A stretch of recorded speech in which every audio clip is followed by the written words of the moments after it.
ইফালে দিছপুৰ প্ৰেছ ক্লাবত সদৌ সংলগ্ন টিউটৰ সন্থাৰ সংবাদমেল বিভিন্ন দাবী সন্দৰ্ভত সংবাদমেল সম্বোধন টিউটৰ সন্থাৰ বিনা চৰ্তে টিউটৰৰ পৰা শিক্ষকৰ মৰ্যাদা দিয়াৰ দাবী সন্থাৰ 1991 চনৰ পৰা 2001 চনৰ ভিতৰত একমতিতে টিউটৰ বুলি আমাক যোনসকলক আজি চৰকাৰে নামাকৰণ কৰিলে আমি 2001 চনৰ পৰা 1991 চনৰ পৰা 2001 চনৰ ভিতৰত শিক্ষক হিচাপে অসম চৰকাৰৰ শিক্ষা বিভাগৰ পৰা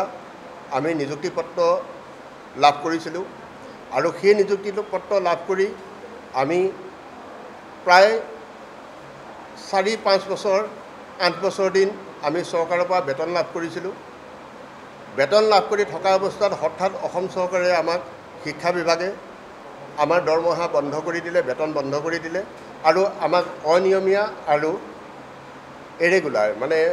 ইলিগেল ইৰেগুলাৰ বুলি অবৈধ আৰু অনিয়মীয়া বুলি ঘোষণা কৰিলে ঘোষণা কৰাৰ পিছত আমি বিনা বেতনেৰে প্ৰায় 15-17 বছৰ দিন আমি বিনা বেতনেৰে আমাৰ নিজ কাৰ্যসূচী চলাই গ'লোঁ পাঠদান কাৰ্যসূচী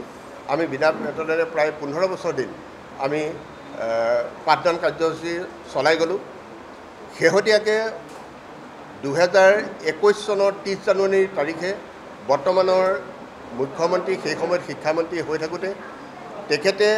আমাক পুনৰ নিযুক্তি ইফালে দিছপুৰ প্ৰেছ ক্লাবত সদৌ সংলগ্ন টিউটৰ সন্থাৰ সংবাদমেল বিভিন্ন দাবী সন্দৰ্ভত সংবাদমেল সম্বোধন টিউটৰ সন্থাৰ বিনা চৰ্তে টিউটৰৰ পৰা শিক্ষকৰ মৰ্যাদা দিয়াৰ দাবী সন্থাৰ 1991 চনৰ পৰা 2001 চনৰ ভিতৰত একমতিতে টিউটৰ বুলি আমাক যোনসকলক আজি চৰকাৰে নামাকৰণ কৰিলে আমি 2001 চনৰ পৰা 1991 চনৰ পৰা 2001 চনৰ ভিতৰত শিক্ষক হিচাপে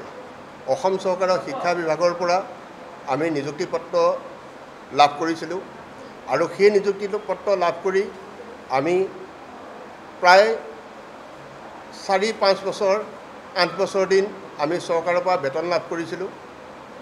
বেতন লাভ কৰি থকা অৱস্থাত হঠাৎ অসম চৰকাৰে আমাক শিক্ষা বিভাগে আমাৰ দৰমহা বন্ধ কৰি দিলে বেতন বন্ধ কৰি দিলে আৰু আমাক অনিয়মীয়া আৰু ইৰেগুলাৰ মানে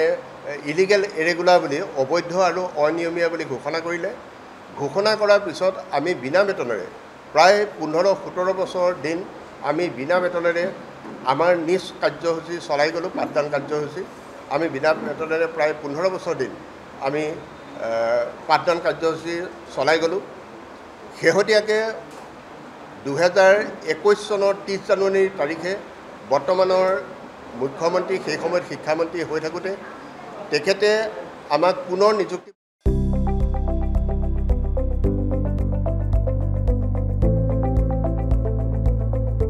NB নিউজ